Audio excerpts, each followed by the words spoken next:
In all the exuberance associated with negotiating new business relationships between China and the West, too little attention has been paid to managing conflict in those relationships, and conflict is inevitable. As the story I'm about to tell you illustrates, confronting conflict, by which I mean how do you tell a person there's a problem that needs to be fixed, is handled very differently in the West than it is in East Asia. Jeff, one of my executive education students, told the story of the rattling bicycles. He had a contract with a German buyer for bicycles that he was having manufactured in China. Shortly before the bikes were to be shipped to Germany, Jeff went to the plant to check on them. When he got there, he and the plant manager took a couple of the bikes off the line, rode them around in the countryside, and Jeff's bike rattled. He thought the plant manager's bike rattled too. So when they got back to the plant, Jeff handed over his bike, and then he turned to the plant manager and commented, "I think my bike rattled." And then he went back to Hong Kong. When Jeff ended his story, there was a stunned silence in the room, and then a flurry of questions. "You just went back to Hong Kong? You didn't check all the bikes? You didn't tell the plant manager that the Germans wouldn't accept rattling bikes?" "No," said Jeff. Finally, someone asked, "Well, why not?" And Jeff explained that he knew the plant manager knew why he had come. He was afraid that if he confronted the plant manager directly, the plant manager would lose face. He would feel disrespected and he would feel embarrassed. And in revenge, he might ship the rattling bikes. But Jeff thought if he was respectful, the plant manager would get the job done, fix the bikes, and ship them on time to Germany. Jeff understood the difference between direct and indirect confrontation of conflict. In the West, when we have a conflict, we tend to identify the problem, assign blame, and assign responsibility for the fix, and even tell what we think needs to be done. In East Asia, it's done much more indirectly. There's a signal that there's a problem and an assumption that the responsible party will take responsibility and fix the problem. So if you're a Western manager working in East Asia, my advice to you is to be aware of subtle signals about problems and conflict. You might hear, for example, the term, "that would be difficult," or when you ask a question, you might get a story back in response, or you might hear a metaphor. It's okay to probe. What was the protagonist in the story thinking about, would you say? Or how's this metaphor interpreted in China? But what you don't want to do is point fingers, because in East Asia, people take roles and responsibilities very, very seriously. If for your peace of mind, you really have to make clear there's a problem that needs to be fixed, state your problem in tentative terms. Don't be definitive. Engage your counterpart in defining the problem and in defining the solution. Now, if you are an East Asian manager working in the West, I advise you be prepared for confrontation. Try not to take it personally. Try not to be defensive. Try not to withdraw. Instead, engage the other party in understanding what the problem is. Don't take the problem to the boss. In East Asia, it's very common to involve the boss very early in the conflict. But in the West, managers are supposed to resolve conflict themselves. So instead, engage your counterpart, work together collaboratively to identify the problem and fix the problem. Just a little bit of cultural sensitivity to direct and indirect confrontation of conflict can really pay off. It did for Jeff. Those German buyers not only accepted the bikes, but they reordered.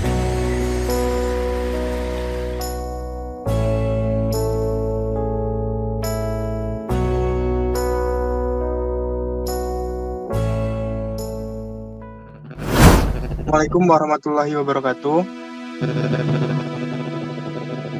Kami dari kelompok 4 yang beranggotakan Rafiq Zainur Rosyadi, Anissa Rohimatul Zahra, Erdina Wulandari, Rama Ali El Sanjaya, Faradiba Ihsan Miranda.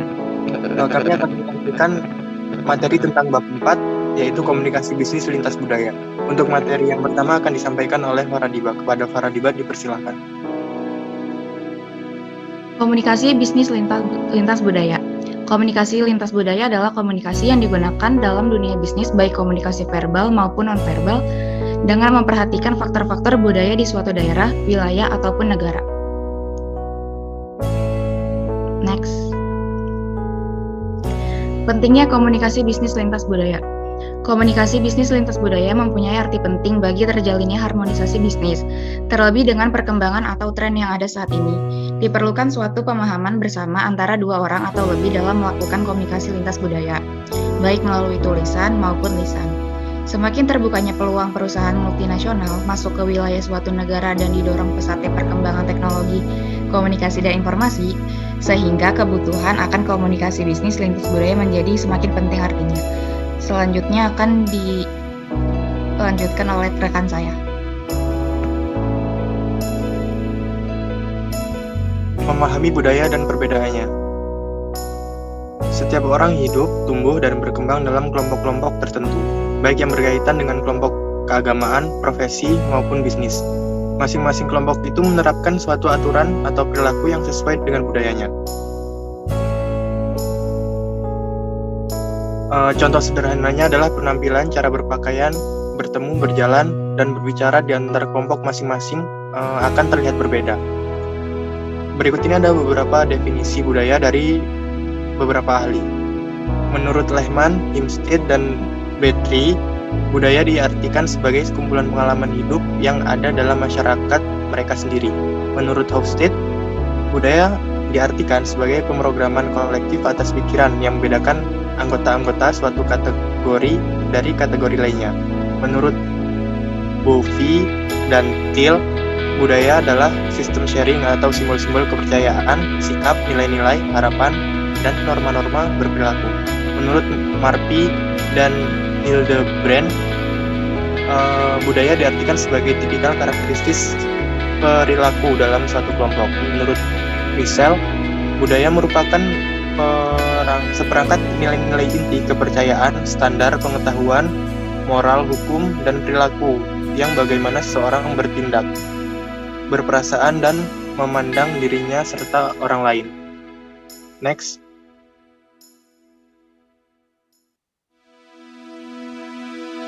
Selanjutnya ada komponen budaya. Budaya mencakup berbagai aspek kehidupan manusia, terutama yang berkaitan dengan dimensi hubungan antar manusia. Meskipun bentuk dari setiap komponen budaya dapat berbeda-beda dari suatu tempat ke tempat yang lain. Menurut Kateora, budaya memiliki beberapa elemen. Elemen yang pertama yaitu budaya material. Budaya material dibedakan dalam dua bagian, yaitu teknologi dan ekonomi. Kemudian ada organisasi sosial. Organisasi sosial dan pendidikan adalah suatu lembaga yang berkaitan dengan cara seseorang berhubungan dengan orang lain, mengorganisasikan kegiatan mereka untuk dapat hidup secara harmonis dengan yang lain, dan mengajar perilaku yang dapat diterima oleh generasi berikutnya. Kemudian selanjutnya ada sistem kepercayaan dan keyakinan, yang dianut oleh suatu masyarakat akan berpengaruh terhadap sistem nilai yang ada di masyarakat tersebut. Kemudian ada estetika. Estetika ini berkaitan dengan seni, dongeng, hikayat, musik, drama, tarian, dan lain-lainnya. Kemudian ada bahasa. Komponen bahasa ini adalah cara yang digunakan seseorang dalam mengungkapkan sesuatu melalui simbol-simbol tertentu kepada orang lain.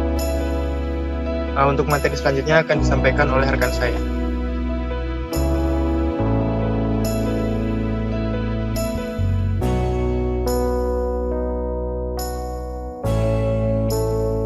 Selanjutnya ada tingkatan budaya. Menurut Murphy dan Hildebrand, terdapat 3 tingkatan budaya. Yang pertama formal, merupakan sebuah tradisi atau kebiasaan yang dilakukan oleh suatu masyarakat dan turun-temurun dari satu generasi ke generasi berikutnya, dan hal itu bersifat formal atau resmi. Kedua ada informal.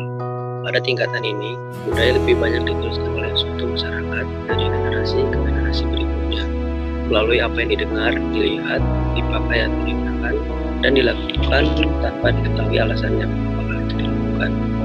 Ketiga ada teknis. Pada tingkatan ini, bukti-bukti dan aturan-aturan merupakan hal yang penting.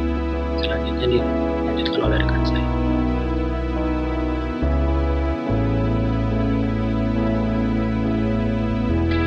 Selanjutnya adalah mengenal perbedaan budaya.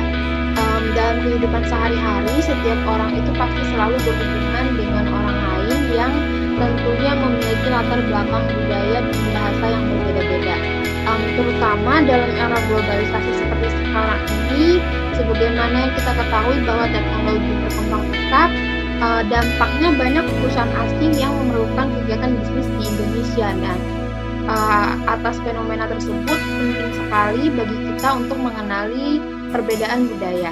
Nah, perbedaan budaya sendiri dapat dilihat dari yang pertama ada nilai-nilai sosial.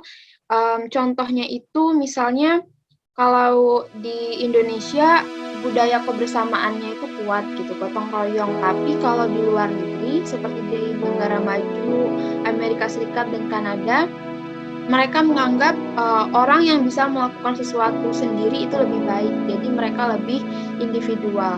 Terus itu peran dan status. Kalau di negara-negara maju sebagai contohnya, peran wanita di dalam dunia bisnis, dalam jajaran manajemen itu lebih tinggi dibandingkan negara-negara di negara yang berkembang gitu. Selanjutnya ada pengambilan keputusan, itu juga terdapat perbedaan kebudayaan, contohnya pada negara maju dan negara berkembang, di mana kalau di negara maju itu biasanya proses pengambilan keputusan lebih cepat dan lebih efektif gitu, di mana jajaran tinggi itu biasanya dia mengambil keputusan inti dan keputusan-keputusan spesifik lainnya nanti diteruskan ke manajemen tingkat yang lebih rendah.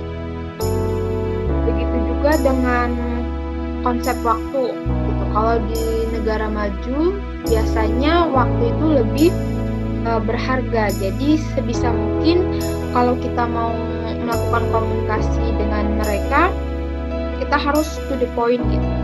Melakukan komunikasi seefisien dan seefektif mungkin. Selanjutnya ada konsep jarak komunikasi. Kalau di Kanada contohnya di negara maju mereka lebih prefer untuk melakukan komunikasi itu jaraknya jauh gitu. Tapi kalau di negara di Timur Tengah yang mana lebih akrab gitu, jadi mereka tidak perlu ada jarak ketika mereka berkomunikasi. Selanjutnya ada konteks budaya. Konteks budaya ini berkaitan dengan kebiasaan-kebiasaan masyarakat ketika mereka berkomunikasi di wilayahnya masing-masing. Lalu ada bahasa tubuh, dan yang terakhir itu ada perilaku sosial dan perilaku etis yang berhubungan dengan nilai-nilai kesopanan dan juga perbedaan budaya dalam perusahaan, di mana perbedaan budaya ini akan mempengaruhi cara karyawan bereaksi terhadap orang lain. Terus itu dapat melihat bagaimana pekerja melakukan tugasnya dan juga bagaimana para karyawan itu memandang adanya suatu perubahan. Dan dua hal penting dalam mengembangkan keterampilan komunikasi lintas budaya itu kita jangan terlalu yakin bahwa seseorang akan dapat memahami budaya orang lain secara utuh atau sempurna, dan kita juga tidak boleh mudah terbawa kepada pola generalisasi terhadap perilaku seseorang dari budaya yang berbeda. Selanjutnya akan dilanjutkan oleh rekan kita. Selanjutnya ada hal-hal yang perlu diperhatikan dalam melakukan perjalanan bisnis ke negara lain. Yang pertama ada adat istiadat masyarakat. Kedua ada konsep waktu. Ketiga pakaian dan makanan. Keempat ada politik. Kelima perbedaan satuan kerja. Keenam agama dan kepercayaan. Ketujuh lembaga ekonomi dan bisnis. Dan yang terakhir ada etika, nilai, dan hukum. Next.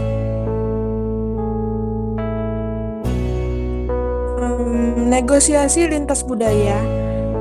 Orang yang berasal dari budaya yang berbeda seringkali mempunyai pendekatan negosiasi yang juga berbeda. Tingkat toleransi untuk suatu ketidaksetujuan pun bervariasi. Negosiator dari budaya yang berbeda mungkin menggunakan teknik pemecahan masalah dan metode pengambilan keputusan yang berbeda.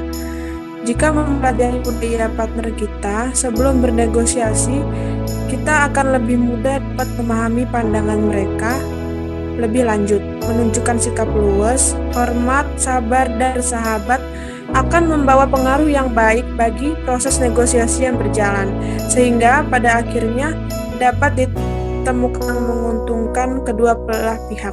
Terima kasih, saya kembalikan kepada moderator. Sekian yang dapat kami sampaikan. Semoga video ini dapat menambah dan meningkatkan wawasan kita terkait dengan komunikasi bisnis lintas budaya. Mohon maaf apabila ada kesalahan dan kekurangan. Kami akhiri. Wabillahi taufiq wal hidayah. Wassalamualaikum warahmatullahi wabarakatuh.